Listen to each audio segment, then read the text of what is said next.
আসসালামু আলাইকুম সবাইকে। আশা করি তোমরা সবাই ভালো আছো। আশা করছি তোমাদের সবার রমজান মাস খুব ভালো যাচ্ছে। আমি রাফিউল ইসলাম। আমি আজকে ম্যাথ ফার্স্ট পেপারের সবচেয়ে ইম্পর্টেন্ট চ্যাপ্টারগুলোর মধ্যে একটা ইন্টিগ্রেশন, এটা নিয়ে আলোচনা করব। তাহলে চলো ভিডিও শুরু করা যাক। ধরো তোমাকে এমন একটা ইন্টিগ্রেশন দেওয়া হলো যেখানে integration of d of x by root over a x plus b plus root over x plus c এমন টাইপের দেওয়া আছে। তাহলে এর জন্য আমরা একটা ট্রিক্স মনে রাখবো, সেটা হচ্ছে 1/b এই যে বি মাইনাস সি এই যে সি ইন্টু 2/3 এ হচ্ছে এই যে ইন্টু এ এক্স প্লাস বি, এখানে যা আছে ওইটা তুলবা, এরপর 3/2 মাইনাস এক্স প্লাস সি এরপর 3/2। এখন এই জায়গা প্লাস আছে বলি এখানে মাইনাস হয়েছে। এখন যদি এই সেম এখানে মাইনাস হয় তাহলে সেম সূত্র, জাস্ট এখানে প্লাস হয়ে যাবে, কিছুই না।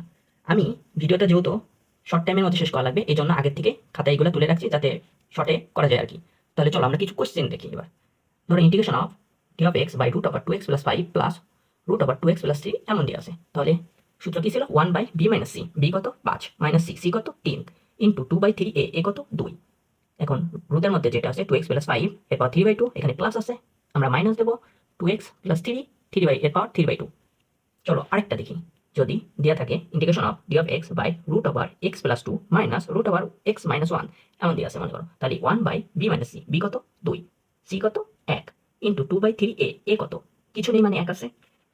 কিন্তু এবার রুটের মধ্যে যেটা আছে এক্স প্লাস 2 এর পাওয়ার 3/2, এখানে মাইনাস আছে, তার মানে আমরা দেবো হচ্ছে প্লাস এক্স মাইনাস 1 এরপর 3/2। চলো আরেকটা দেখি। Integration of d of x by root over x plus 2 minus root over x, এখানে কিছু নেই বলে আমরা প্লাস 0 ধরে নিতে পারি। তাহলে 1/b মাইনাস সি, বি হচ্ছে 2 আর সি কিছু নেই 0 মাইনাস ইন্টু 2/3 এ কিছু নেই মানে আমরা এখানে 1 ধরে নিলাম ইন্টু রুটের মধ্যে যেটা আছে এক্স প্লাস 2 এরপর 3/2, এখানে মাইনাস ছিল আমরা এখানে প্লাস দেবো এক্স এরপর 3/2। তাহলে দেখছো কত সহজে আমরা এটা করে ফেলতে পারলাম। চলো আমরা আরো কিছু ট্রিক্স দেখবো। ধরো তোমাকে এমন একটা ইন্টিগ্রেশন দেওয়া হলো যেখানে আপার লিমিট π/2 আর লোয়ার লিমিট 0 সাইন এর পাওয়ার 5x dx এমন আছে। তাহলে এর জন্য ট্রিক্সটা হচ্ছে প্রথমে আমরা একটা দাগ দেবো, এর পাওয়ার কত 5 লিখবো, 5 এর থেকে 1 কম হলে কত হয় 4, উপরে 4 লিখবো, তারপর এখানে 3 লিখবো, এখানে 2 লিখবো, এখানে 1 লিখবো। এগুলা এমন কোনাকুনি আকারে যাবে এবং সবগুলো গুণ আকারে থাকবে। এখন দেখো এখানে গুণ করে নিচে 1 আসছে এবং উপরে শূন্য হওয়ার কথা, কিন্তু আমরা শূন্য দেবো না, এখানে আমি লিখে রাখছি উপরে শূন্য আসলে ওইটা দেওয়া যাবে না, ওইটা না দিয়ে কাউন্ট করা লাগবে। এখন উপরে গুণ করলে কত আছে 4 দুগুণে 8 বাই 3 5 15, 8/15, এইটাই হচ্ছে অ্যান্সার। এখন সাইনের বদলে যদি কস থাকে তাহলে দেখো পাওয়ার কত ছিল 6 উপরে 5 লিখবা, এখানে এমন ভাবে যাবে 4 4 উপরে 3 তারপরে 2 তারপরে 1। এখন নিচে 0 আসছে, দেখো আমি লিখে রেখেছি নিচে যদি শূন্য আসে তাহলে তার পরিবর্তে আমরা অতিরিক্ত π/2 বসাতে হবে, অতিরিক্ত π/2 গুণ করে দিলাম। গুণ করলে আসে 3 15, 3 15 π/96, এটাই অ্যান্সার। এখানে একটা সতর্কীকরণ আছে, তোমাকে লিমিটটা অবশ্যই দেখা লাগবে, মানে লিমিটটা অবশ্যই 0 থেকে π/2 এর মধ্যে হতে হবে। এটা বাদে যদি অন্য কিছু হয় তাহলে তুমি এই ফর্মুলা ইউজ করতে পারবে না। তাহলে চলো আমরা আরেকটা দেখি। যদি তোমাকে integration of e to the power a x sine b x এমন টাইপের একটা ইন্টিগ্রেশন দেওয়া থাকে, তাহলে এর জন্য আমরা যে ট্রিক্সটা মনে রাখবো, e to the power x by root over a square plus b, a কি এই যে বি কি এই যে b a square plus b into a sine b x minus b cos b x.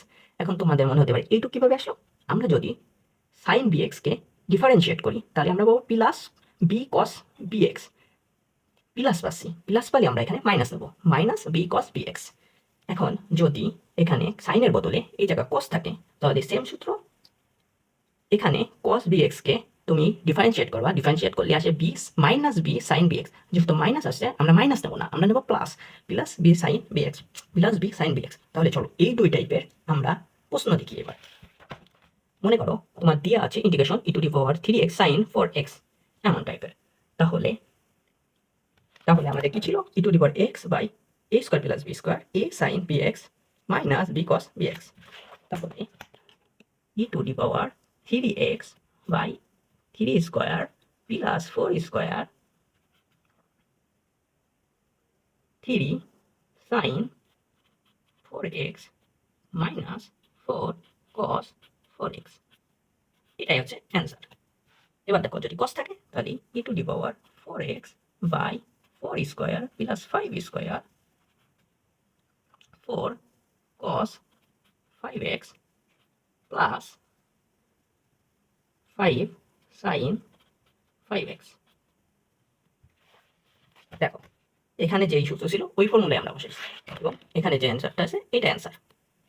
এবার আমরা ইন্টিগ্রেশনের ক্ষেত্রফল নির্ণয়ের কিছু শর্টকাট দেখব। যদি তোমাকে ওয়াই স্কোয়ার সমান সমান 4ax এবং y সমান সমান mx মানে একটা পরাবৃত্ত এবং একটা সরল রেখা দেওয়া থাকে এবং এর দ্বারা আবদ্ধ ক্ষেত্রফল বের করতে বলে, তাহলে ক্ষেত্রফল মানে কি, এই যে এই কালো অংশটুকুর ক্ষেত্রফল চাইছে। ক্ষেত্রফলের সূত্র 8/3 a square by m cube. a square হচ্ছে a আর m হচ্ছে এই সরলরেখার ঢাল। যদি y স্কোয়ার না থাকে x স্কোয়ার থাকে, x স্কোয়ার সমান সমান 4ay এবং y সমান সমান mx দ্বারা আবদ্ধ ক্ষেত্রের ক্ষেত্রফল, তাহলে কিছুই না, তাহলে ক্ষেত্রফলটা হবে 8/3 a স্কোয়ার m কিউব। তার মানে y স্কোয়ার যদি থাকে তাহলে আমরা a square by m cube হবে, আর যদি x স্কোয়ার থাকে তাহলে a square into m cube হবে।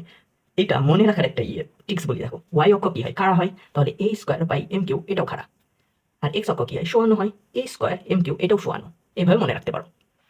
আরেকটা আছে, মনে করো y স্কোয়ার সমান সমান 4ax এবং x স্কোয়ার সমান সমান 4by দ্বারা আবদ্ধ ক্ষেত্রে ক্ষেত্রফল হিসেবে, মানে দুইটা পরাবৃত্ত দ্বারা আবদ্ধ ক্ষেত্রে ক্ষেত্রফল এই অংশটুকু, তাহলে সূত্র হবে 16/3 a স্কোয়ার। চলো আমরা এখন এর কিছু ম্যাথ সলভ করি। যদি y স্কোয়ার সমান সমান 16x এবং y সমান সমান 4x দ্বারা আবদ্ধ ক্ষেত্রে ক্ষেত্রফল চাইছে, এখন আবদ্ধ ক্ষেত্রে ক্ষেত্রফল চাইছে, এখানে এর মান দেখো 4 এবং m 4, তাহলে সূত্র হচ্ছে 8/3 a square into a square by m cube. 8/3 a square, 16কে স্কোয়ার 4কে স্কোয়ার করলে 16, m 4কে কিউব করলে 64, এখানে আছে 2/3, এটাই অ্যান্সার। এবার দেখো আরেকটা কোশ্চেন, y স্কোয়ার সমান সমান x এবং y সমান সমান x দ্বারা আবদ্ধ ক্ষেত্রের ক্ষেত্রফল কত, মানে একটা পরাবৃত্ত এবং একটা সরলরেখা দ্বারা আবদ্ধ ক্ষেত্রের ক্ষেত্রফল।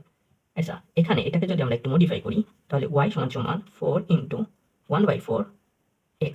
দেখো আমাকে পরাবৃত্তর যে সাধারণ আকার ওই আকারে নিয়ে যেতে হবে, ওই জন্য আমরা 4 ইন্টু 1/4 করলাম, যাতে 4 কাটি আগে যেমন ছিল অমনই থাকে। তাহলে এর মান আসে 1/4 এবং m এর মান এখানে কিছু নেই, মানে m এর মান 1। তাহলে 8/3 ক্ষেত্রফল 8/3 a স্কোয়ার, a স্কোয়ার কত 1/4 স্কোয়ার বাই 1 কিউব, এটাকে ক্যালকুলেশন করলেই আসে হচ্ছে 1/6, এটাই অ্যান্সার। তোমাদের সামনে অনেকে জিএসটি পরীক্ষা দিবা, চলো আমরা জিএসটির একটা ম্যাথ সলভ করি। এটা হচ্ছে ইসলামিক ইউনিভার্সিটিতে আইছিল 17-18 সালে। y স্কোয়ার সমান সমান 4y এবং x সমান সমান 2y দ্বারা আবদ্ধ ক্ষেত্রফল কত। এখন এখানে এই সরল রেখার থেকে আমরা যদি ঢাল বের করি তাহলে ঢালের মান আসে হাফ, এবং এই জায়গা থেকে যদি এর মান বের করি তাহলে এর মান আসে 1। তাহলে এখানে ক্ষেত্রফল হচ্ছে 8/3 a স্কোয়ার m কিউব। দেখো এখানে কিন্তু x স্কোয়ার আছে, ওই জন্য a square m cube, x অক্ষ সরানো, তাই এটাও সরানো হবে, আমি যে ট্রিক্সটা বলছিলাম। তাহলে 8/3 এর মান 1 ইন্টু 1/2 কে যদি আমরা কিউব করি তাহলে 1/8, সো 8 কাটা এখানে 1/3, এটা অ্যান্সার।